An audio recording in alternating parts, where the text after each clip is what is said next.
Се чека официјалната нота од Грција за преспанскиот договор да стапи на сила. Со потврдената ратификација на спогодбата од Нивици и протоколот од НАТО, Атина ќе ги заврши своите обврски, а Скопје ќе ги започне. По објавата во службен весник, старото име Република Македонија ќе замине во историјата, а земјата ќе добие ново име Република Северна Македонија. Преспанскиот договор носи низа законски обврски. Овие денови ќе се известат Обединетите нации и 140 земји кои не признале со старото име дека земјата се преименувала, а паралелно ќе се започне и со мерките за внатрешна употреба.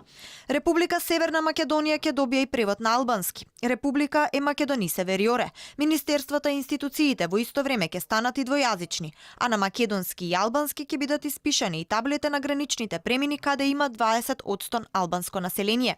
Променетото име Ерга Омнес значи и промена на личните документи, пасоши, лични карти, патнички исправи, називите на униформите на полицијата и армијата.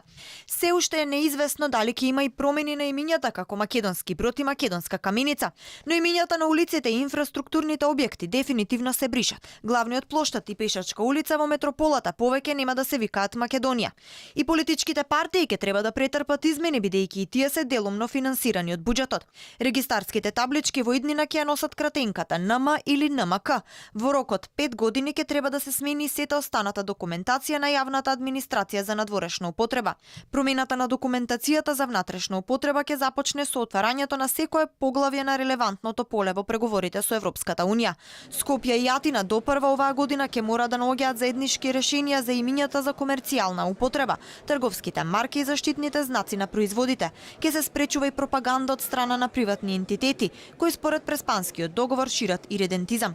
Во рок од 6 месеци откако спогодбата ќе влезе во сила, Македонија ќе треба да ги реши сите споменици, јавни згради и инфраструктурата на нејзината територија кои на било кој начин упатуваат на античката хеленска историја.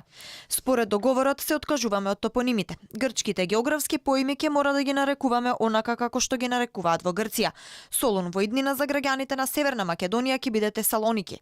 Во меѓувреме, комисијата на историчари веќе ги чешла учебниците и наставните материјали.